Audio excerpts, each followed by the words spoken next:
Assalamualaikum warahmatullahi wabarakatuh. Perkenalkan, nama saya Desi Triwahyuni, NIM 20110101039 dari kelas B1 KIR. Di sini saya akan menjelaskan tentang bimbingan dan konseling. Bimbingan dan konseling dibagi menjadi 4. 1. Pengertian bimbingan dan konseling. 2. Konseling dalam aspek kehidupan. 3. Upaya melibatkan klien. 4. Konseling pengembangan dan Islam. Selanjutnya,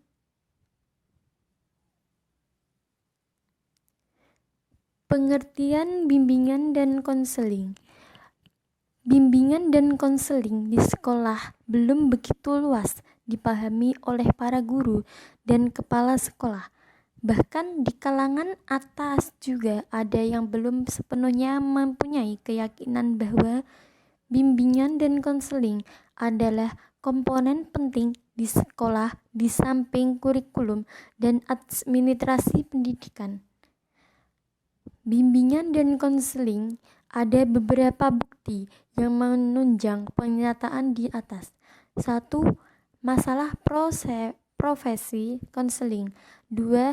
SK pengangkatan. 3. Masalah sikap terhadap bimbingan dan konseling.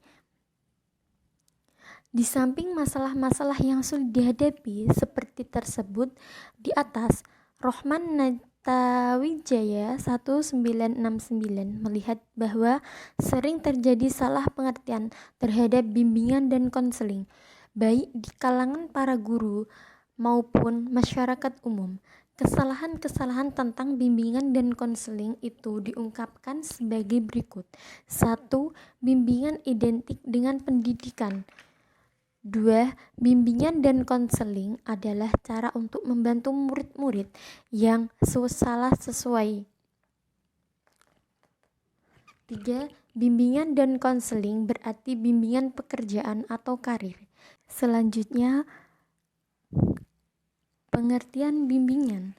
Pada mulanya, bimbingan dimaksudkan sebagai usaha untuk membantu para pemuda agar mendapatkan pekerjaan. Hal ini berguna untuk mengatasi kenakalan remaja dan asumsi bahwa memberikan pekerjaan diharapkan ketegangan emosional dan keliaran remaja dapat berkurang. Pengertian bimbingan yaitu bahwa dalam proses bimbingan ada dua orang, yakni pembimbing dan yang dibimbing, di mana pembimbing mengabdi si terbimbing sehingga si terbimbing mampu membuat pilihan-pilihan, menyesuaikan diri, dan memecahkan masalah yang dihadapinya. Masalahnya adalah bahwa pilihan-pilihan di dalam kehidupan di masyarakat amat banyak dan persaingan untuk memilih yang terbaik juga amat ketat. Karena itu, diperlukan kecakapan dalam memilih yang terbaik sesuai dengan prinsip ajaran agama, peraturan negara dan masyarakat. Misalnya, murid sekolah tidak dapat seenaknya mengambil budaya barat yang tidak sopan, tidak senonoh menurut nilai-nilai yang berlaku di negara kita. Tujuan bimbingan adalah agar individu mampu memecahkan masalah yang dihadapinya. Kemampuan fasilitatif yang ada pada konselor dapat menimbulkan motivasi bagi klien untuk mencari berbagai alternatif dalam usaha memecahkan masalahnya. Dari penjelasan di atas tampak bahwa tugas pembimbingan dan konseling itu adalah sebagai berikut. 1. Membantu individu agar dapat mengatasi masalahnya sendiri dan memilih alternatif yang tepat sesuai keadaan dirinya. 2. Kalau individu tidak menemukan jalan keluar atau alternatif dari masalahnya, maka Tugas bimbingan adalah membantu individu agar memahami masalahnya dan sanggup menerimanya sebagai suatu kenyataan. 3. Membukakan jalan bagi individu karena ia tidak sadar bahwa ada jalan yang mungkin terbuka baginya. 4. Dalam keadaan tertentu karena tekanan emosional atau dalam keadaan lelah, mungkin individu hilang kemampuannya mengatasi persoalan sendiri. Maka, tugas bimbingan adalah mensugesti dia untuk jalan keluar yang lebih baik. Selanjutnya, pengertian konseling. Pengertian konseling adalah untuk memberi nasihat seperti penasihat hukum, penasihat perkawinan, dan penasihat camping anak-anak pramuka. Kemudian, nasihat itu berkembang ke bidang-bidang bisnis, manajemen, otomotif, investasi, dan finansial. Misalnya, ada penasihat otomotif, ada pula finance counselor, dan sebagainya. Pengertian konseling dalam kegiatan seperti tersebut di atas menekankan pada nasihat advice giving, mendorong, memberi informasi, menginterpretasi hasil tes dan analisis psikologis.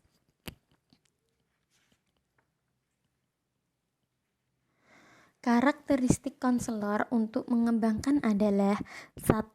Konselor atau pembimbing selalu berusaha melihat potensi individu dan dari sinilah dimulai penjelajahan dalam proses konseling. Akan tetapi bukan sebaliknya, bahwa seorang konselor hanya melihat sisi kelemahan atau problem atau kesulitan klien belaka.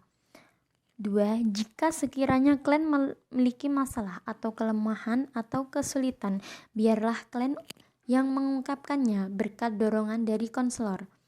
Kemudian, konselor berupaya membantu agar klien mampu mengatasi masalahnya. 3. Konselor berusaha untuk menggunakan keterampilan, kepribadian, dan wawasannya untuk menciptakan situasi konseling yang kondusif bagi pengembangan potensi klien. 4. Konselor berusaha memberikan kesempatan pada klien untuk memberikan alternatif pilihan yang sesuai dengan kondisi dan situasi dirinya. Konselor akan ikut membantu agar klien dapat mementingkan alternatif secara realistik. Selanjutnya, di situ salah ya. Di situ penguasaan keterampilan konseling. Yang benar adalah konseling dalam aspek-aspek kehidupan. Hubungan yang membantu dan hubungan konseling adalah sama.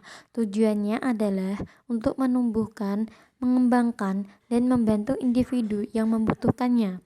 Beberapa bidang kehidupan atau profesi yang melakukan hubungan yang membantu antara lain dunia kedokteran atau kesehatan.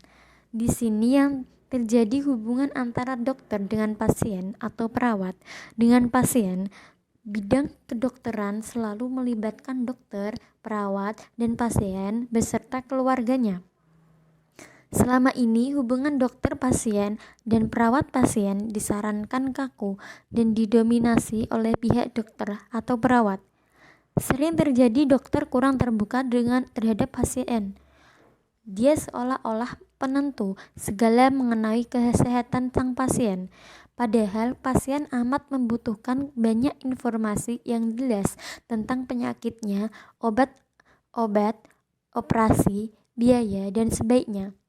Banyak pasien yang pasrah saja dan menerima saja apa yang dikatakan dokter. Mungkin faktor budaya, nerimo, tak berani protes, dan sikap menyerahkan dari sebagai bangsa kita, terutama orang desa, yang disebabkan lemahnya aspek pendidikan, menjadi alasan mengapa banyak dokter bersikap otoriter.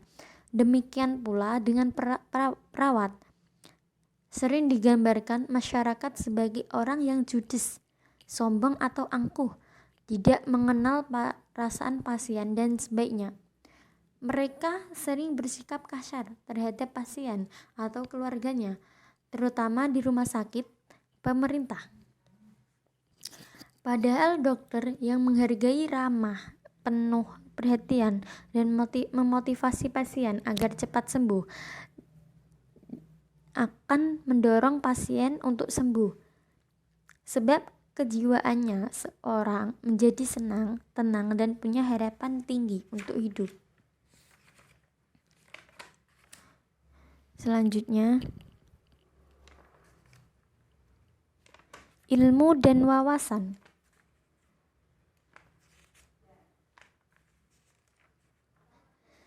Ilmu konseling amat banyak didukung oleh ilmu-ilmu tentang manusia seperti filsafat manusia, agama, psikologi, antropologi, sosiologi, dan seni peran.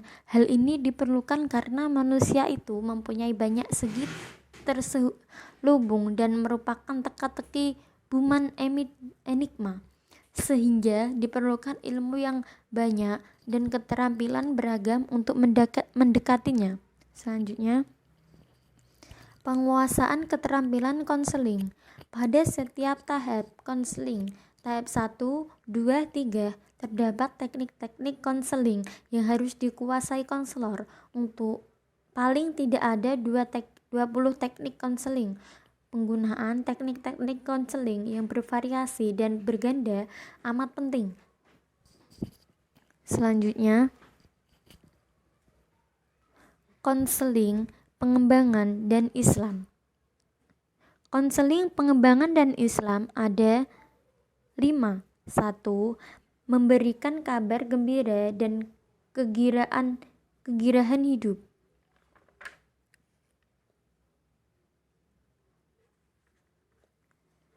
Di dalam hubungan konseling, konselor sebaiknya jangan dulu mengungkapkan berbagai kelemahan, kesalahan, dan kesulitan klien. Akan tetapi, berupaya membuat situasi konseling yang menggembirakan, karena situasi seperti itu membuat klien senang, tertarik untuk melibatkan diri dalam pembicaraan, dan akhirnya akan menjadi terbuka untuk membeberkan isi hati dan rahasianya. Selanjutnya, melihat klien sebagai subjek dan hamba Allah.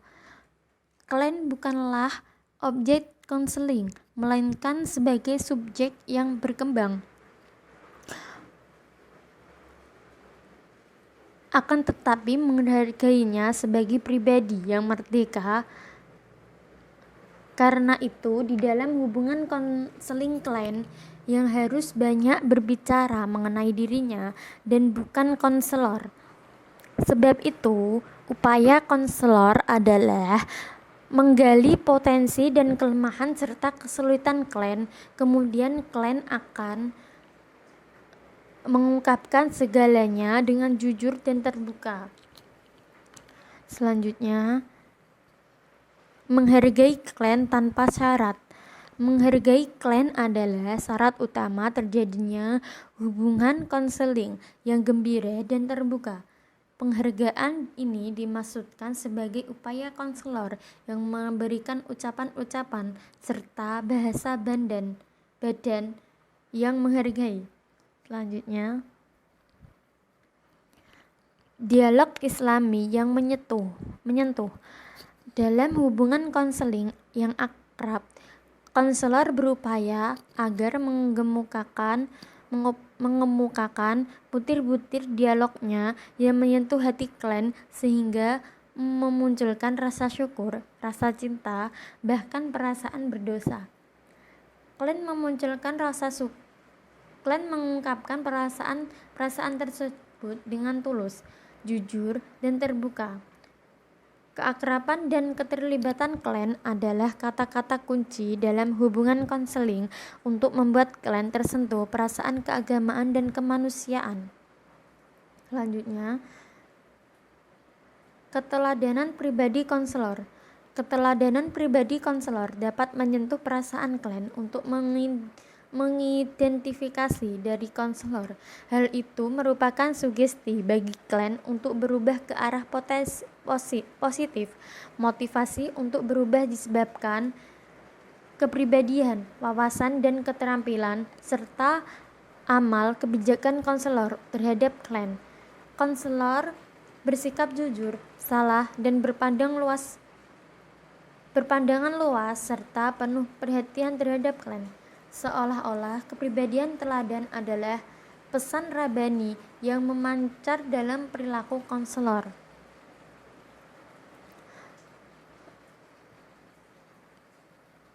Terima kasih.